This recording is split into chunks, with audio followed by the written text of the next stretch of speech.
Sa konsepsyon ng Iloilo, bawal daw ang plastic. Hoy, hilag! Joke lang, biheros. Pero literal, bawal ang plastic.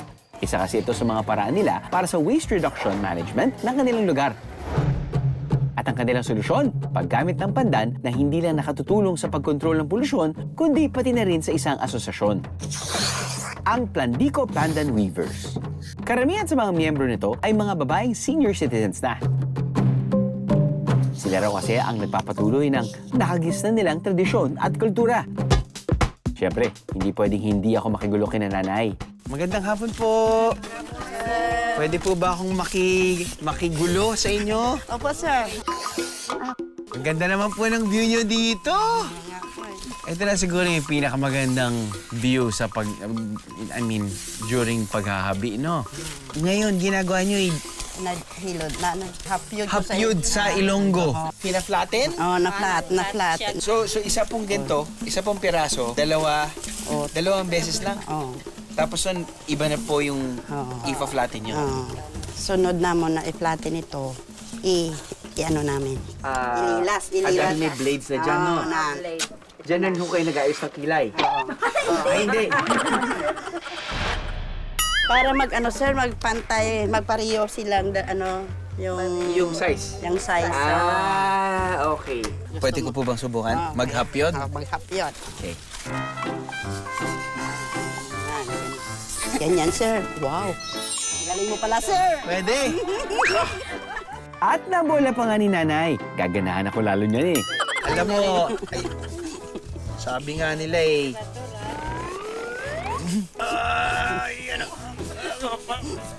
Tama po ba yung paghawak ko dito, Nay? Ganito. Hawak. Kailangan. Gets. Mali. As usual, mukhang simple lang pala, pero hindi siya ganun kadali. Ganyan. Sa babaw. Kabila. Yan.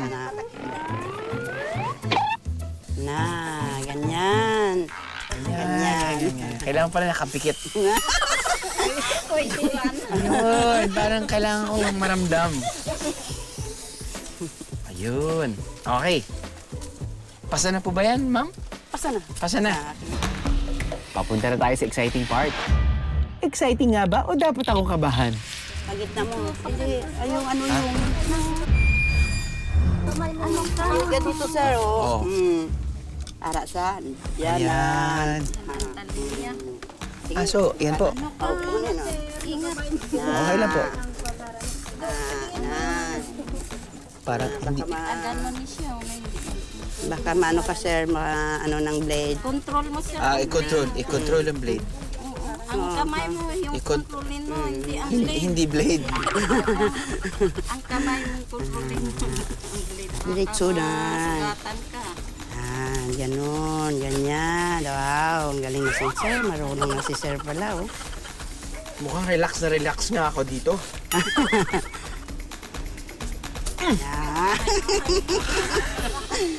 Hindi. Hanip. So okay lang yan kahit hindi pantay-pantay po? Dapat pantay, sir. Sorry naman, Nay. Mukhang okay naman po ang kinalabasan, ha? Okay lang kayo, sir. Hindi na hindi na ma-reject na ni siya. Reject na. Ito na ang Yan na lang po pwede. Isa naman. Ang kanilang tiyaga at pagka-malikain. Nagbubunga ng iba't ibang magagandang produkto. Tulad ng bayong at bag, kahita o pitaka, aritos o hikaw, at marami pang iba. Nabuo raw ang Plandico Pandan Weavers matapos tumama ang bagyong Yolanda sa kanilang lugar. Ito raw ang nagsalba sa kanilang kabuhayan ng masalanta ng kalamidad. Quality standard ang mga paggawa ng bag. Dapat pari-pariho yung strip ng pandan. Sabi nila, pandan lang, pandan. Hindi.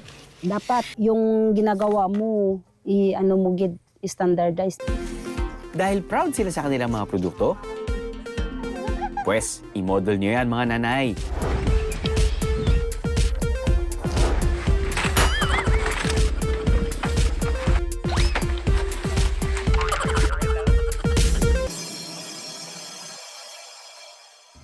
Nabitig ka sa biyahe?